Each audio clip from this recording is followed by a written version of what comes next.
Question number 37 में realisation account कर रहा है प्रिपेयर। सबसे पहले आप क्या करते हो, टू सन्ड्री एसेट्स लिखने के बाद एसेट साइड में जितने भी एसेट्स लिखे हुए हैं उनमें से कुछ एसेट्स को छोड़कर सारे एसेट्स आपको यहां लिख देने हैं। कैश आएगा नहीं, डेटर, स्टॉक, इन्वेस्टमेंट, प्लांट, बस ये एसेट्स हम लिख सकते हैं रियलाइजेशन में।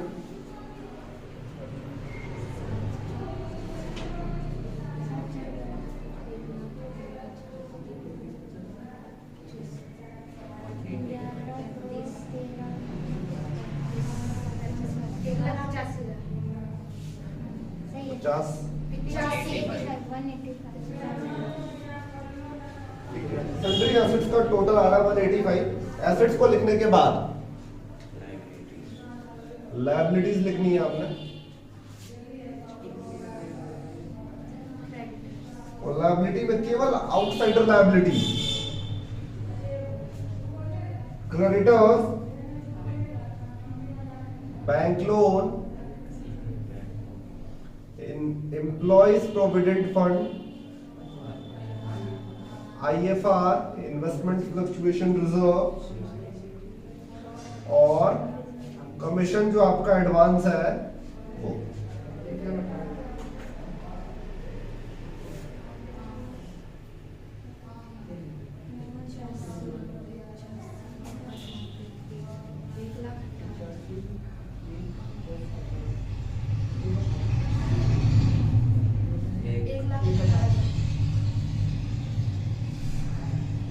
अभी तक आपको याद हो चुका होगा कौन से एसेट्स यहाँ पे नहीं लिखने हैं और कौन सी लायबिलिटीज यहाँ पे नहीं लिखनी। बैंक लोन लिखा है ना,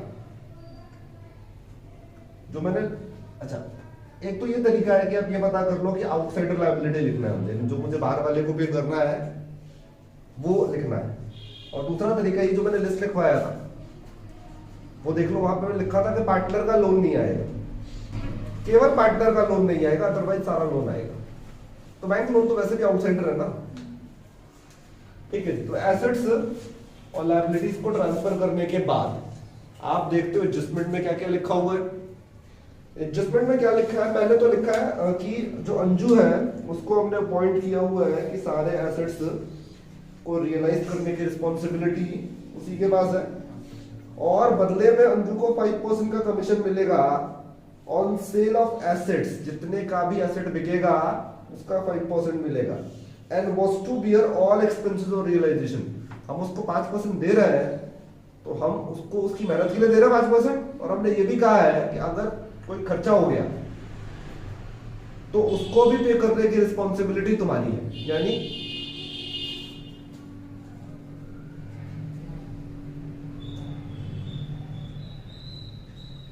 यानी अब फर्म को मतलब नहीं है कि रियलाइजेशन का एक्सपेंस कितना आ रहा है, ये अकाउंट हम प्रिपेयर कर रहे हैं फर्म का, यहां पर रियलाइजेशन एक्सपेंस ऑफ रिकॉर्ड नहीं होगा। क्यों नहीं होगा, क्योंकि हमने अंजू को कमीशन दे दिया और हमने कमीशन दे रहे उसको बोल दिया कि तुम्हारी ही रिस्पॉन्सिबिलिटी है, अब वो out of expense, out of pocket expenses को पे करेगी। देखेंगे आगे क्या लिखा है एडजस्टमेंट में, ठीक है। कमीशन तो हम तब कैलकुलेट करेंगे जब हमें ये पता लगेगा कि एसेट बिका कितने में है। इस वाले पॉइंट को अभी छोड़ते हैं, आगे बढ़ते हैं, ठीक है। तो उसके अगले पैराग्राफ में लिखा हुआ है कि अंजू ने एसेट्स को कैसे रियलाइज किया है। तो बाय कैश करके डेटर्स 60,000, स्टॉक 35,500, इन्वेस्टमेंट आपका रियलाइज हुआ है 16,000, और प्लांट 90% ऑफ बुक वैल्यू है ना, 50 का है, 90% ही रियलाइज हुआ है। एसेट्स को सेल करने के बाद टोटल जो अमाउंट रियलाइज हुआ है 156,500 हुआ है। अब हमें पता लग गया कि जितने भी एसेट्स थे उनको इतने में रियलाइज हुआ किया गया है, तो अब हम कमीशन कैलकुलेट कर सकते हैं। और पार्टनर को कभी भी कमीशन दिया जाता है ना, तो टू वाले साइड में लिखा जाता है, और उसके कैपिटल के थ्रू हम लिखेंगे टू अंजूस कैपिटल, हम उसको कमीशन दे रहे हैं 156,500 का 5% है ना, 10% आ जाता है 15 6 50 7,825।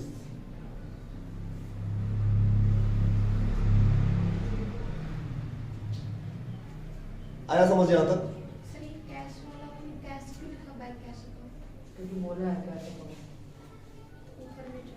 एसेट को या तो हम सेल करेंगे या कोई पार्टनर टेक ओवर करेगा। यहाँ पर रियलाइज का मतलब होता है सेल हुआ है ना, और जब भी सेल करेंगे तो ये कैश, इधर कोई चीजें हो सकती है, या तो कैश लिखा जाएगा या कैपिटल लिखा जाएगा। अगर लिखा होता है कि अंजू ने टेक ओवर कर लिया है, अंजू कैपिटल करके लिख देते, रियलाइज होना सेल हुआ है इसका मतलब कैश करके लिख दिया।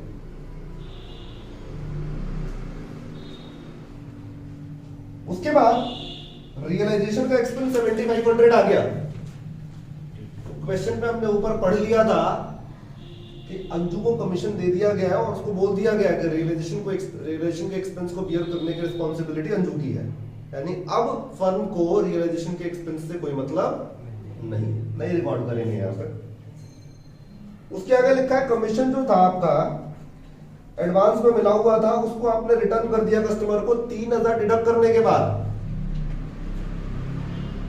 तो ये जो 8,000 का कमीशन यहाँ पर है, इसमें से आपको किसी से कमीशन मिला हुआ 8,000 का, तो आपने 3,000 डिडक्ट किया और 5,000 को, यानी एक तरीके से आपने एक लायबिलिटी की पेमेंट कर दी। कितना? 5,000। उसके बाद लिखा है कि फॉर्म हैड टू पे 8,500 for outstanding liability not provided for earlier.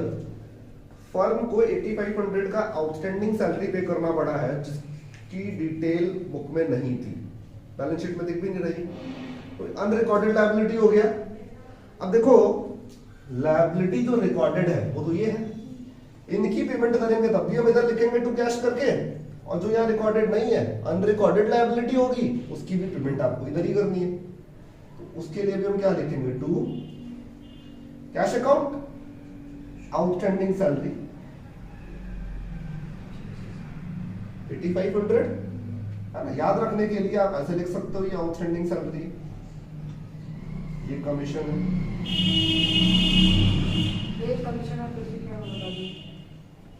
Commission 8,000 है ना यहाँ पे, ये भी तो लायबिलिटी है, इसको वापस तो करना है ना हमें, तो इसकी पेमेंट करेंगे तो इधर ही लिखेंगे। और पूरा तो कर नहीं रहा है, बोल रहा है वो 3,000 माइनस करके फिर पेमेंट किया हमने। उसके बाद लिखा है compensation paid to employees 17,000। Employees को 17,000 का कंपनसेशन दिया गया है। क्या ऐसा कोई कंपनसेशन आपको लायबिलिटी साइड में दिख रहा है? तो ये भी एक अनरिकॉर्डेड लायबिलिटी हो गई, इसकी भी पेमेंट करेंगे तो कहाँ लिखेंगे? वाले साइड में 17,000। आगे लिखा भी है this liability was not provided for in the above balance sheet. कह रहा बैलेंस शीट में नहीं है ये 17,000, तो अनरिकॉर्डेड लायबिलिटी हो गई।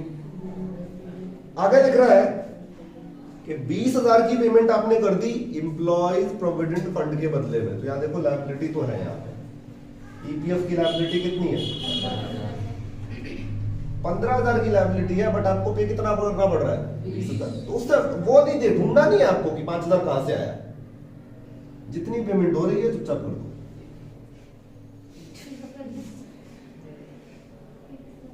हो सकता है कि किसी एम्प्लॉय का एम्प्लॉय प्रोविडेंट फंड रिकॉर्डेड ना हो, है ना, तो फिर ऐसे अराइज हो जाता है। ठीक है, एडजस्टमेंट आपका खत्म हो गया। क्या करना है? एसेट लिखा, लायबिलिटी लिखा, फिर एडजस्टमेंट पढ़ते जा रहे हैं। एडजस्टमेंट में जहां जहां जो जो लिख रहा है वो उसको फिर उसकी साइड में हम लिखते जा रहे हैं। जब एडजस्टमेंट हमारा फिनिश हो जाता है तो लास्ट स्टेप बचता है आपका कि एक एक लायबिलिटी को चेक करना कि आपने हर लायबिलिटी की पेमेंट कर दी या फिर नहीं। क्रेडिटर की पेमेंट अभी तक नहीं हुई है, पे करना है। जिस लायबिलिटी की पेमेंट अभी तक नहीं हुई है आपको क्या करना है? पे कर देना। बैंक लोन के बारे में भी नहीं लिखा अभी तक, पूरा का पूरा पे करेंगे 35। तो ईपीएफ की पेमेंट हो गई है 15 के बदले है ना। IFR की पेमेंट हम करते नहीं है क्योंकि ये रिजर्व है। कमीशन को भी रिटर्न कर दिया हमने यहाँ पे, यानी एक एक लायबिलिटी को अब हमने सारी लायबिलिटीज अपनी पे ऑफ कर दी। अब हम करेंगे टोटल। डेबिट साइड का टोटल आ रहा है 3,28,325 और क्रेडिट साइड का टोटल आ रहा है 2,74,500 और डिफरेंस आएगा 53,825। इधर डिफरेंस आ रहा है, इट मींस ये लॉस है।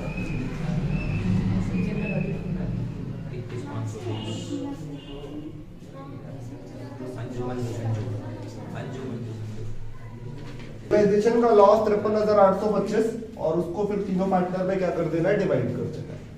इसके बाद आपको अगला अकाउंट प्रिपेयर करना है विच इज कैपिटल अकाउंट।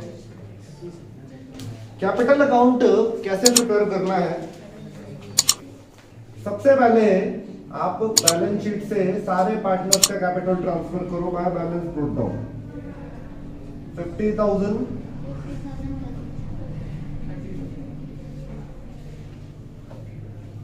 सबसे पहले कैपिटल ट्रांसफर करना है और फिर बैलेंस शीट पे आपको देखना है कोई प्रॉफिट, कोई रिजर्व या कोई लॉस है, उसको भी यहाँ पे डिस्ट्रीब्यूट कर देंगे।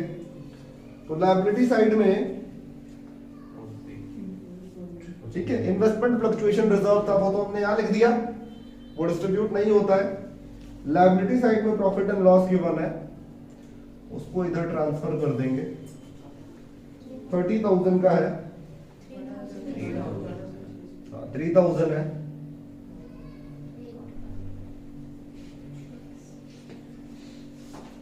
तो सबसे पहले आपको कैपिटल लिखने के बाद बैलेंस शीट से ही प्रॉफिट और लॉस और रिजर्व को क्या करना है, ट्रांसफर कर देना है। उसके बाद हम आएंगे रियलाइजेशन अकाउंट में। आप देखेंगे डेबिट साइड में मतलब जो कैपिटल से रिलेटेड एंट्रीज होंगी उनको पोस्ट करना है वहां पे। इधर की साइड देखते हैं, एक बार कैपिटल लिखा हमने यहाँ पे, बस उसको बाय वाले साइड में करेंगे ट्रांसफर बाय रियलाइजेशन अकाउंट।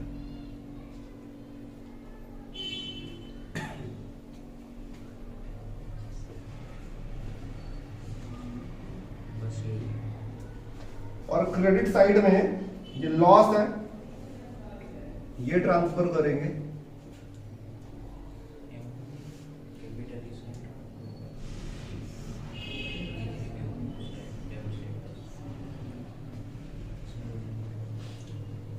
इधर से एंट्री ट्रांसफर करने के बाद आपको कर देना है टोटल।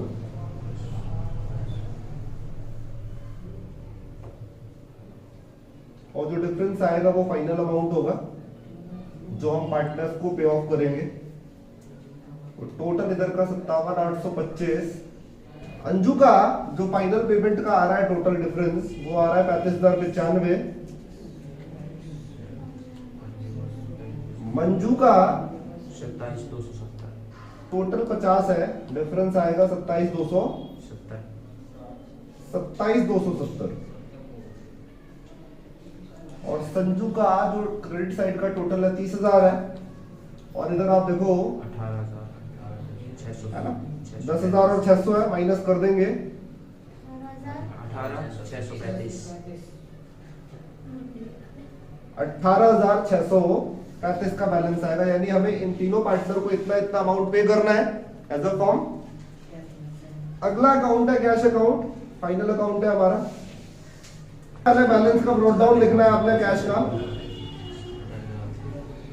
बैलेंस ब्रोट डाउन लिखने के बाद दो अकाउंट हमने इससे पहले प्रिपेयर किए हुए हैं, उन दोनों ही अकाउंट से कैश वाली एंट्री यहाँ पोस्ट करनी है। तो सबसे पहले रियलाइजेशन देखते हैं। एक बार, 2, 3, 4, 5 और 6 बार लिखा हुआ है हमने। या तो आप बाय रियलाइजेशन 6 बार लिख लो या फिर ऐड करके लिख लो, है ना। 1,35,500 टोटल आ जाएगा इसका 1,35,500। जब इन चारों एंट्रीज को 6 की 6 एंट्रीज को ऐड करोगे आप तो 1,35,500 आ जाएगा। उसके बाद क्रेडिट साइड का देखते हैं। तो एक बार इधर है, बस एक बार ही है।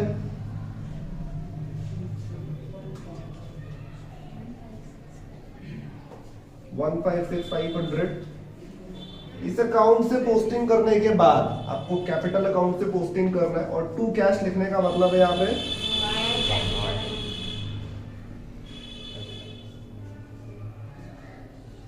बाय कैपिटल, तो by Anju capital, by Manju capital and by Sanju capital. 3595 27,270 और 18,635 है ना। 2,16,500। आप टोटल कर देंगे,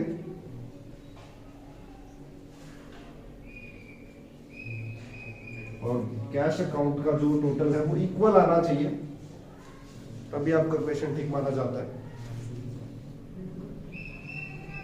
क्वेश्चन नंबर 24। सबसे पहले सारे एसेट्स को ट्रांसफर कर लेना है आपने, कुछ एसेट्स को छोड़कर। बिल्डिंग,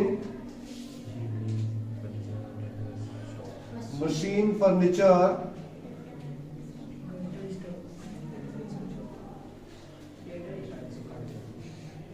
डेटर, स्टॉक, 5 एसेट्स हमने ट्रांसफर किए, बैंक को छोड़ दिया। 45, 15, 12, 8, 24।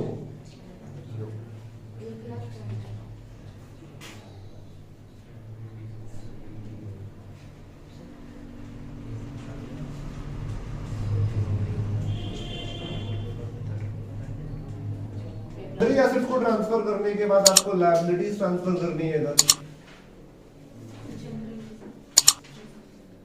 और लायबिलिटीज में केवल क्रेडिटर आएगा। रिजर्व बना किया है मैंने, आईएफआर आता है बस, इन्वेस्टमेंट फ्लक्चुएशन रिजर्व।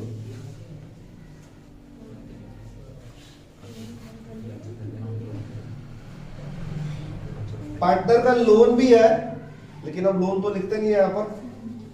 तो एसेट और लायबिलिटीज को ट्रांसफर करने के बाद आप एडजस्टमेंट पर आ जाओ, और एडजस्टमेंट में जो जो लिखा हुआ है उसके अकॉर्डिंग आप अपनी एंट्रीज करते जाओ। सबसे पहला एडजस्टमेंट है कि एसेट रियलाइज हो गए,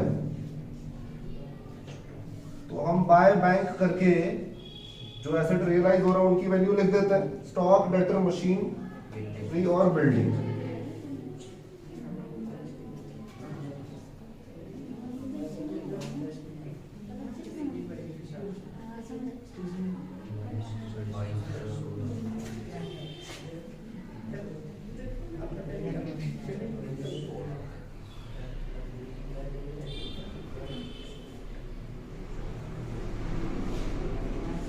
पहले एडजस्टमेंट में एसेट्स को रियलाइज से रिलेटेड एडजस्टमेंट गिवन था, वो हमने लिख दिया।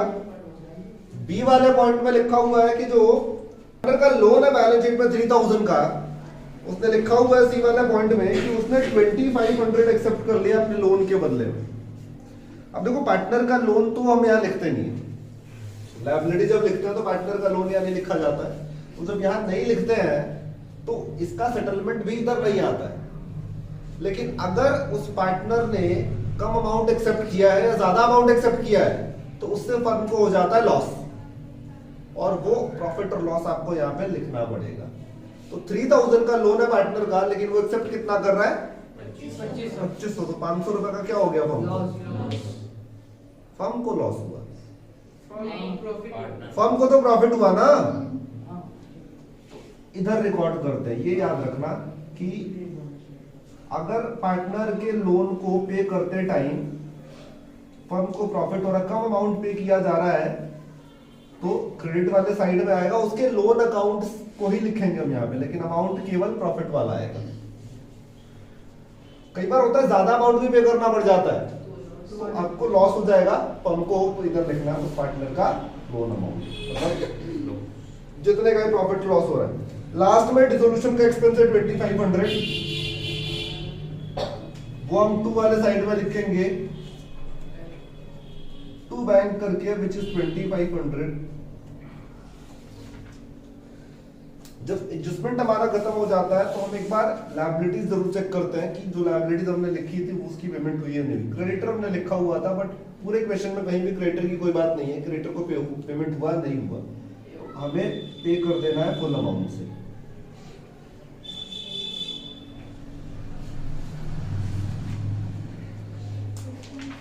उसके बाद हम कर देंगे टोटल, और अब आ जाएगा आपका प्रॉफिट या फिर लॉस। और कोई भी रेशो नहीं गिवन होता है, इक्वल वैसे लिखा भी है उसने कि दोनों ही क्या है, इक्वल पार्टनर, इक्वल है 250 8250।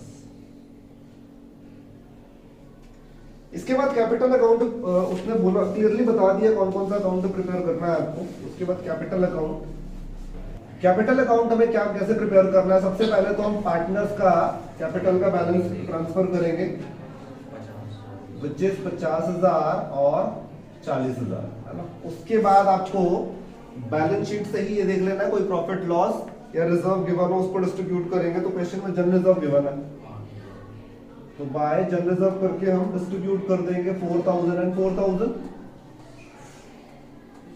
और कुछ है नहीं। रियलाइजेशन में देखेंगे कहां पर हमने कैपिटल अकाउंट यूज कर रखा है, तो इस पूरे क्वेश्चन में आपको यहां दिख रहा है, बस बाय वाले साइड में है, टू वाले साइड में लिखेंगे to realisation account which is 9,000, और लॉस भी ट्रांसफर करना है आपने, विच इज 8,250 8,250। लोन लिखा होगा, कैपिटल होता है तो ट्रांसफर होता है, लोन नहीं ट्रांसफर करेंगे, लोन में ट्रांसफर होता है। अब कर देना है टोटल, टोटल अगर हम करें तो इधर 54 और इधर डिफरेंस आएगा, तो उस डिफरेंस को आपने लिख देना है टू बैंक, कितना 45750। हाँ हाँ वही है। सेकेंड पार्टनर का टोटल 44 आ रहा है, तो बैलेंस आ जाएगा 26,750। उसके बाद जो तीसरा अकाउंट उसने बोला हुआ है वो लोन अकाउंट बोला हुआ है, तो लोन अकाउंट कैसे प्रिपेयर होगा वो देख लेते हैं।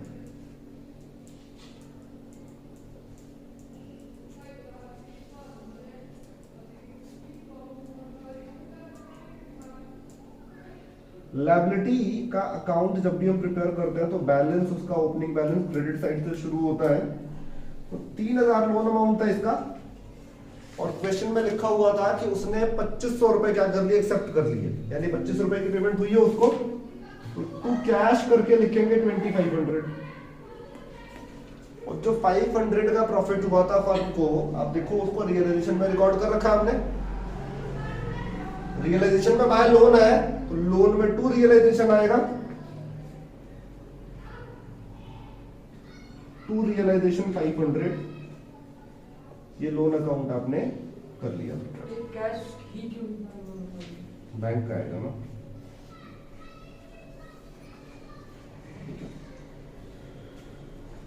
To bank. आप देखो ऐसा होता नहीं है कि आपने गलती से कहीं कैश लिख दिया बैंक लिखते आ रहे तो गलत हो जाएगा, है ना।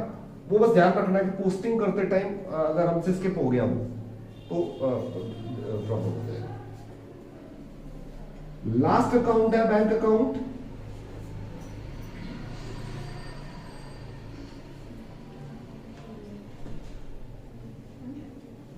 और इसमें भी केवल पोस्टिंग है।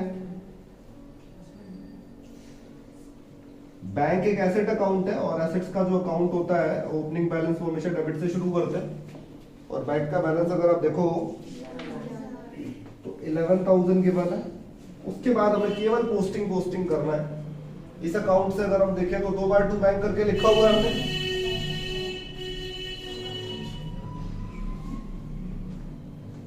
बाय रियलाइजेशन करके ऐड करके लिख सकते हैं 16,500 इसका टोटल आ रहा है। इधर वाले साइड में अगर आप देखो तो 80,500 का वो है बैलेंस है, वो हम इधर लिखेंगे। To realisation 80,500। उसके बाद कैपिटल अकाउंट कैपिटल अकाउंट में दोनों ही पार्टनर्स का जो बैलेंस है वो टू बैंक करके लिखा हुआ है।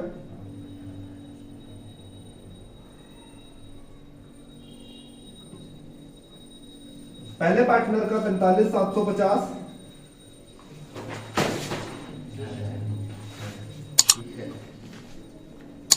दूसरे पार्टनर का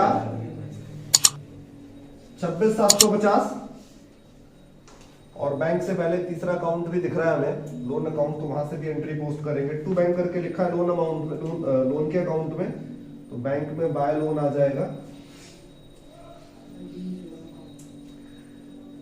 बाय बिल्स लोन अकाउंट।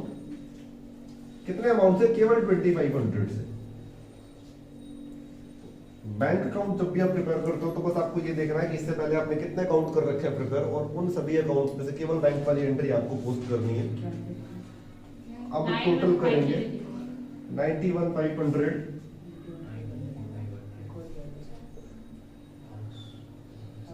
17, 19,